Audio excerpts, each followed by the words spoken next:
Hey guys, I'm Ryan. I'm Adam. And this is Two Neighbors. Adam, what are we watching today? All right, Ryan. Now we're gonna get down to business, and we're gonna see what the average American versus the average Canadian is. Okay. All right. All right. Would you call yourself an average Canadian? Yeah, for the most part. I think like I would think like if someone like said, oh, like all those stereotypes, I'd be like, no, it's not me. But like I would definitely fall into some of those. But like I think we've definitely gotten stereotypes as Canadians on this channel for sure. For sure. For sure, eh? No, for sure. Yeah, I know for sure, bud. No, like I think average Canadian, like I, like the outdoors and camping and hockey, and I like my beer and yep. I think you've hit a lot of. That's us in a nutshell. There you go. I'm in a nutshell. How did I get in this nutshell? Mike Myers. Canadian. Yeah, so I'm excited to see what this comparison's like and what it points out between our neighbors to the south. But before we do, guys, if you haven't subscribed to the channel Two Neighbors, please do so right over there. Further, yeah, right over here. And turn on the bell for notifications, it does help. And check out our, I'm doing it. Ready? You guys ready for this? Check out okanswag.com, punch in Two Neighbors in the coupon code at checkout, and you'll receive 20% off plus free shipping and pay no tax, so you can get your hands on some sweet Canadian swag. Beauty. Now shipping to Canada and the US. Got her done. Let's hit it, Ryan. All right, rock and roll. The international boundary is the official name for the longest international border in the world between two countries, specifically Canada and the United States, the second and fourth largest countries by area, respectively. These countries have ever-increasing close cultural and economical ties and similarities. Their shared historical and cultural heritage has resulted in one of the most stable and mutually beneficial international relationships in the world. So how do their populations compare? With so much in common between these two nations, we thought we'd take a look and see just how similar and different the everyday person is in this episode of the infographic show, Average American versus Average Canadian. Canadians get a The population of America is just under 326 million people, with the average age being 37.9 years old. And for Canada's population, the total is a little over 36 million, with an average age of 40.6. The average height for an American male is 5 foot 9 inches, and for a female is 5 foot 3.5 inches. For Canadian males, the average height is also 5 foot 9 inches and 5 foot 4 inches for women. What about weight comparisons? If a person's body weight is at least 20% higher than it should be, he or she is considered obese. When we looked at obesity for Canada versus America, most of the recent studies are for adolescents up to the ages of 19. In the late 1970s, obesity rates for children and adolescents from ages 3 to 19 in both countries hovered around 5%. Those numbers have shot up to around 13% in Canada and 17.5% in the US in recent years. Though Canada trails America in this area, it is steadily catching up. So what does this say about diet, and what do these neighboring nationals like to eat? Canadians are known for eating poutine, which consists of French fries with gravy and cheese. Potato chips are also different in Canada. They like ketchup chips and all dressed chips, which are a combination of barbecue, tomato, salt, vinegar, sour cream, and onion. Other classic Canadian foods include smoked meat and beaver tails, which are fried dough shaped like a beaver tail with candy and chocolate on top. Americans, on the other hand, eat buffalo wings and s'mores, and of course are famous for their hot dogs and hamburgers. All foods that are also available in Canada, but are known for being American. When it comes to life expectancy, according to a report from the US National Research Council, Canadians are likely to outlive Americans due to being healthier and in better shape.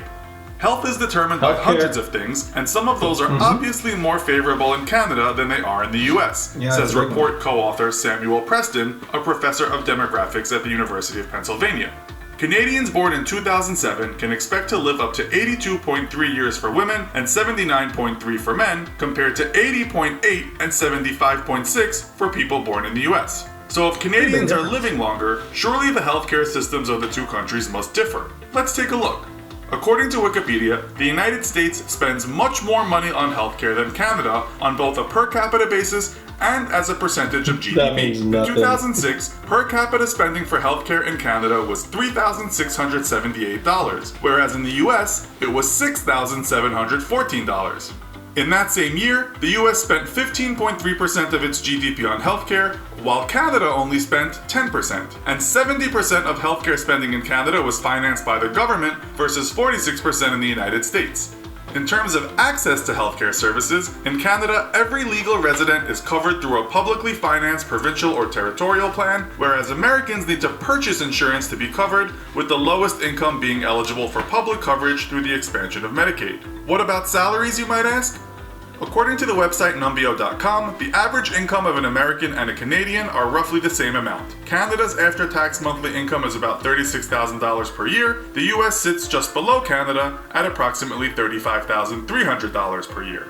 So we've looked at height, weight, health, and earnings, but what about the culture and lifestyle of these two nations, and how do they compare in these areas? When it comes to sports, Canadians love hockey. They play hockey, watch hockey, and have hockey on their currency, but surprisingly, basketball has overtaken hockey in Canada as the most popular sport. Wow. Americans love football and basketball, and both nations enjoy and compete at baseball. When it comes to schooling, Canada doesn't have middle school. Students go to elementary until 6th grade, and then high school from 7th grade to 12th grade before going to college. Apart from Quebec, where students finish high school after 11th grade and then go to vocational school for 2 years before going to college. In the United States, children go to elementary school until 5th grade, then middle school from 6th to 8th, and finally high school from 9th grade to 12th grade. After that, they can go on to college. And what about languages? Well, there are over 500 languages spoken by the US population, but only one official language, which is English, specifically American English. Canada has 2 official languages, English and French, and many Canadians believe that the relationship between these 2 languages is a defining aspect of the Canadian culture.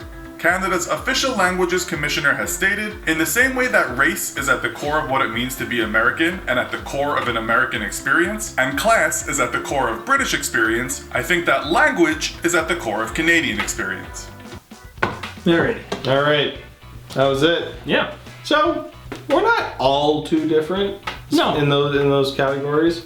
We're definitely getting up there in obesity. Yes, yeah, we're working on that. Guilty. Got some muscle going on here. But our school system is elementary, and that's from grade 1 to grade 9. Kindergarten to grade 8. Well, yeah, kindergarten to grade 8. Kindergarten, junior kindergarten in some areas to grade 8, and then grade 9 to grade 12. Yeah. We used to have grade 9 to OAC. 13, yeah. Which was 13, but we called it OAC. Yeah.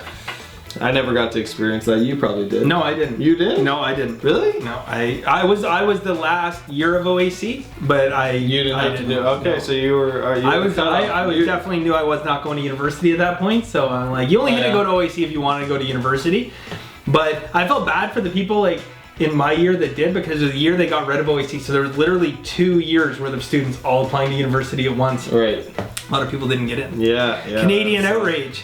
Yeah, that would suck. You know what? I will say, okay, speaking of Canadian outrage, I saw, we have in Toronto a news station called CP24. It's like our version of CNN. It's like 24-hour news network.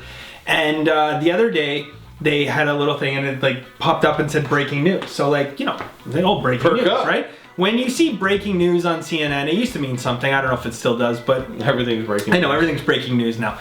Literally, guys, this was breaking news that a beaver had gotten into the subway in Toronto and it was walking around, and it popped up breaking news. Breaking news. A beaver has gotten in. I'm like, this is the most Canadian shit I have ever seen in my entire life. I think we should play the clip right now. So hit it. The tail at the beginning, so wasn't sure what it was. And then quickly when it turned to the side and I saw the big flat tail, I recognized it from a nickel. Did it run away from you? Was it scared? No, I think it was just in a bit of shock and sort of would move towards me if I got too close. Oh my gosh, that was a great shot. Well, forgive me for this. Did you look at it and say internally, damn? That's it. There was a beaver walking around, and that was breaking news. I'm like, are you serious? It's you don't need to break that news. You could just be like, hey, by the way, there's a beaver walking around our subway. Yeah, well, it's an exciting thing. And also with all the seriousness going on, if I was in the control room, I'd be like, that's breaking news. Breaking news. We need to cheer people up. Tired of this COVID talk every damn day. Honestly, it's literally being talking about COVID all the time on the news. So I kind of like segments like that where it breaks up Yeah. with a little bit of comedy. But I thought it was funny, but I Canadian. also thought, I'm like, this is so Canadian. Like, so that's It like, is. Canadian news networks are so different, guys. If you ever get a chance, if you're an American or anywhere in the world, and you ever get a chance to watch Canadian news, watch it. Like, it's not news. a lot of doom and gloom. It's there's news. the bad news and things happening. But if they only had to report on that, like, they'd run out of time pretty quickly. So they have these like fluff pieces. And it's entertaining. It really is. Yeah, like it's not really like a lot of the news that you see elsewhere in the world. Like, it's very negative, and I mean, Canadians tend to focus on the happier things, like At least we try to. beavers infiltrating our subways. Oh man, so Canadian. Yeah. Speaking of Canadian, guys, check out okayswag.com, punch in 2 neighbors at the checkout, and you'll receive 20% off plus free shipping and pay no tax on your next order on some sweet Canadian swag and all this other stuff down here. Ryan. That was another good segue. Thank you. It's raining segues. It's raining segues. And what else should these lovely people do, Ryan? All right, guys, hit that like button. Don't forget to subscribe to the channel. And when you hit the subscribe button, guys, turn on that little bell for notifications. We post new content every single day, guys, and you don't want to miss it. That's it for our show. We'll see you next time. Later, guys.